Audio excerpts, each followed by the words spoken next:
joining us today for another episode of What's Your Why Wednesday. Today, I am joined by the lovely Angie Kelson. She is the broker owner of Moapa Valley Mortgage. Angie, thank you so much for joining us today. And I do have to give a special shout out because I just saw the most gorgeous, beautiful little baby, because Angie is a brand new grandma and she is the grandmother of a gorgeous, most beautiful, adorable granddaughter, Ellery. So we want to start that off right now, and it's perfectly ties into what we're going to speak about today. So Angie, all right, we know that most of us that came into this mortgage industry, it really wasn't deliberate. We all have those crazy stories of who brought us in or how we arrived, but we stayed. We stayed with it through cycles and changes and different things happening. And I personally think that is tied to our personal and professional why. So Angie, please share with us, what's your why? So this goes way back to when I was young. So I grew up in a very large family. There's 6 sisters, and actually I have 6 sisters and 2 brothers. Wow. So at the age of 10, my dad left, and my mom had to raise a very large family. And I was the 6th child out of, there's 9 of us. And it was at the age of 10 that I thought, okay, I don't ever want to be in a position where, I mean, my mom hadn't worked, so she had to go back to work and wasn't trained or even had any education, anything. So she had it really rough, but she is a tough woman, and she went back to work and she was able to provide for our family. Now, we grew up pretty poor, which was great. I mean, I have, a very large family, and I always wanted to have a large family myself because of the love and everything that you obtain from being raised in a large family. So at the age of 10, I was very determined that I was going to make something of my life so that if I was ever in a position where I had to take care of a family, I could do that. Well, flash forward, age 16, I got pregnant, married. Was only married 3 years, so then I too became a single mom at a very young age. And again, I was reminded how important it was to be able to provide for our family. I went back to school, put myself through school, not in mortgage industry. I got my degree in legal assisting, and I did not love it. So I met a wonderful man that I'm still married to today, and we have 5 children total. And so 20 years later, flash forward 20 years, my husband was an entrepreneur. We were always self-employed, and we had moved our family to the Vegas area. And right before the crash, my husband was in construction, and we had a small construction company, and then the crash happened. And once again, I found myself in a position that I had to make, I had to figure out a way to provide for 5 kids. My oldest was serving in the Marine Corps, but we still had 4 kids at home. So my sister happened to be refinancing her house at the time, and she had this really cute mortgage loan officer she was working with.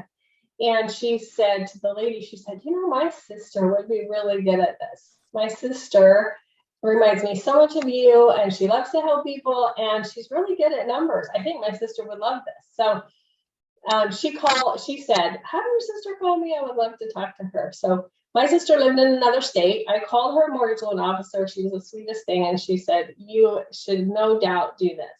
This is right up your wheelhouse. You would love it.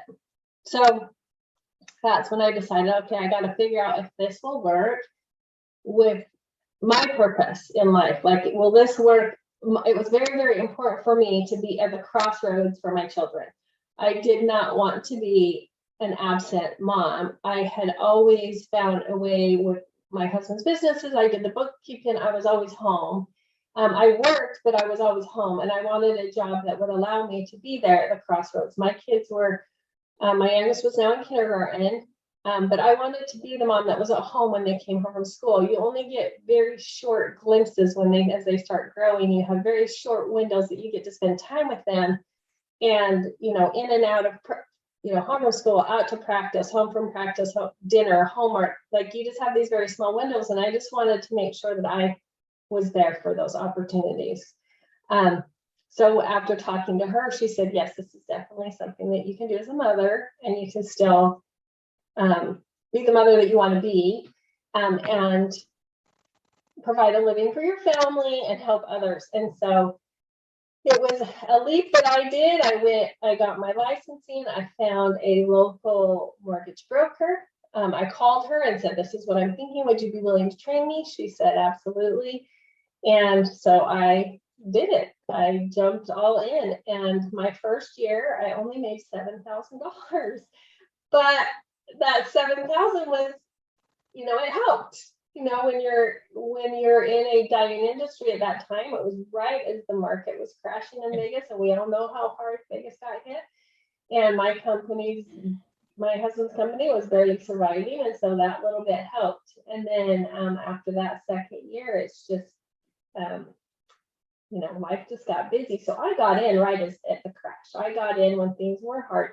So I didn't know anything but hard. And I think that was a blessing, because I learned how to look at people's finances and how to put a file together to make it work for them. Anyway, so that, long story short, that is my why. My why is I want to be able to provide for my family. I still wanted to be the mother that I felt I needed to be to raise 5 kids, and also be able to help people. As a mother, I think you kind of have this innate desire to help people, and the mortgage industry is just perfect, because I get to know people intimately, and I can help them, and I create friends and relationships that are lasting for years. Wow. Well, Angie, number one, what an amazing story. That is such an incredible story, from the strength of your mom, the resilience of your mother, of trying to figure it out and figuring it out. She did figure it out, right? You're all here, you have food in your belly and clothes on your back and a roof over your head, right? So she figured it out. To you, okay, getting yourself into a situation and saying, okay, here we are. We're going to figure it out. We are going to stay true to the family. We're going to be able to provide, and then taking a leap of faith into an industry during a time when, I was saying yesterday to someone that there were times where you didn't even want to admit you were in the mortgage industry. Like, it was looked so negatively upon within the world that you almost didn't even want to admit you did mortgages, because everyone thought that we were ripping people off and taking advantage and setting people up for failure in their homes. So you jumped in during that time.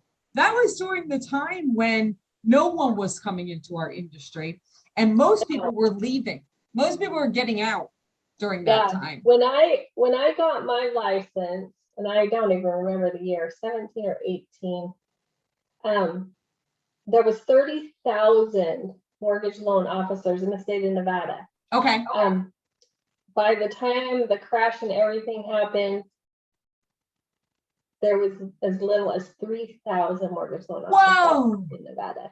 So I got in right at the highest point, and it died, and I stayed in. So I haven't even checked recently how many are in Nevada now. It's probably, I bet it's a lot. I bet it's a lot. 30,000, yeah. Yeah, it's actually interesting you said that because I just saw something like 2 weeks ago about the state of Texas. And they were saying that in Texas, they're very behind in the renewals and issuing of loan officer licensing because the numbers have like tenfolded, increase in terms of the number of licensed people in Texas. So I bet you should go check that number. I have a feeling it's a high number at this point. Wow. Well, we certainly get the picture of your why. And I agree with you. Listen, as I mentioned, you're a brand new grandma, and we know from moms that have grown children, those years are so precious and they do go by so quickly. So yes, Yes, it's they do. extremely, so important that you spend that time. And that's one of the reasons why I do this little show, is because I think that sometimes we forget how glorious our industry is and how it does allow us that flexibility, or it does allow us to build a legacy. It does allow us to do, of course, help so many families. And it's life-changing to us, to the people that work with us, to the families we serve. And that's why it's important for us to know our why. And now, my next question is, because of the number of people we affect, the impact that we have, I personally love hearing the stories of one of the families that you helped, where you kind of sat back and said, wow, I am making a monumental impact with what I do every day. Can you share one of those stories with us? Yeah, so the one that seems to stand out the most to me is, probably 5 or 6 years ago, I had a really cute couple come into my office. They were, I would dare say they were in their late 60s. And they had two really young kids, probably the age of 4 and 7. And as I got talking to them, I found out that these were their children. And as the loan process went on, I learned that this couple had never been able to have kids of their own, and they had fostered kids for many, many years. And the 7-year-old they had named Chance because he had came from an extremely abusive situation, and they told me stories that just brought me to tears about the abuse the 7-year-old had gone through before he came into their home. And anyway, so they were moving from Vegas. They lived in a very small trailer in a trailer park. And this is the first time they had adopted foster kids. They had adopted these two kids. And they wanted to get out of Vegas and into a rural community, into a home where their kids could feel safe. And so we found them a home. The realtor found them a home in the area that I live in, Moapa Valley.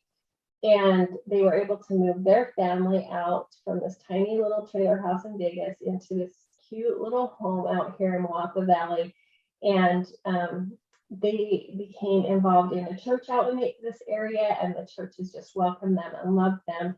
And they have so much support, and the kids have just thrived in this area. It's a smaller town, a smaller schools.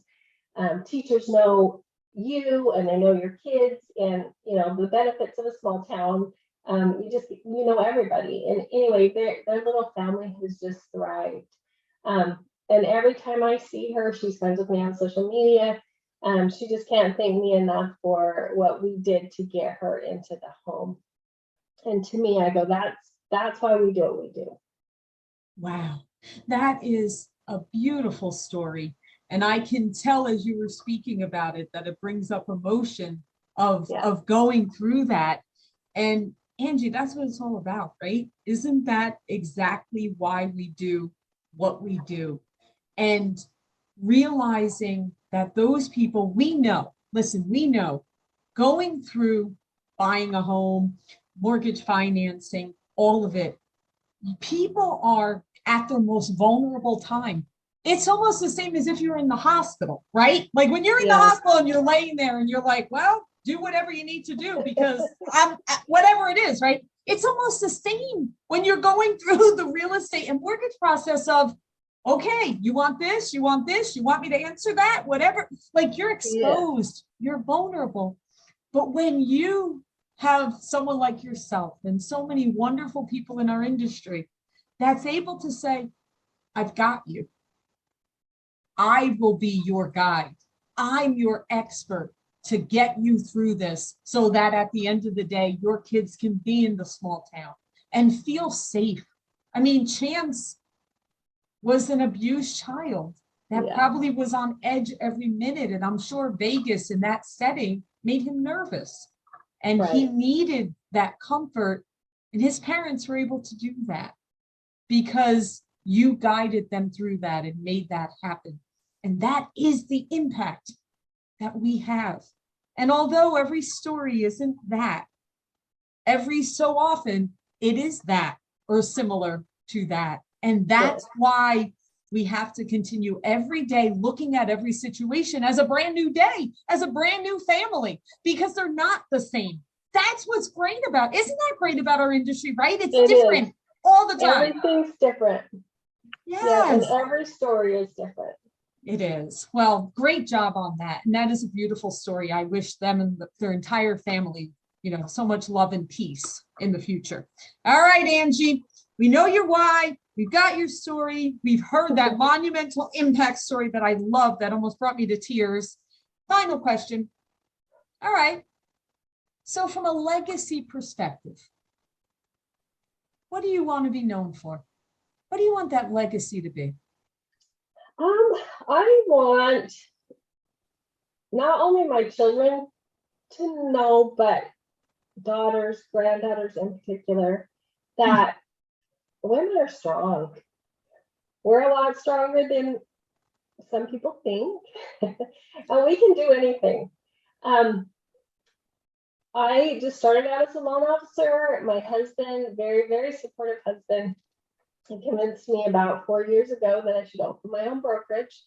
I didn't want to do it because I liked the comfort of knowing somebody else was responsible. But with his nudge, we did it. And I'm so grateful because I now can show my kids that you can do anything you want to do, really. You just have to have faith in yourself and you have to be able to work for it. And, there's some times in this industry that I worked a lot more than I would like, especially in the past couple of years because it was so busy. But at the same time, there is no other industry that I could be in that would give me the opportunities that this industry gives me.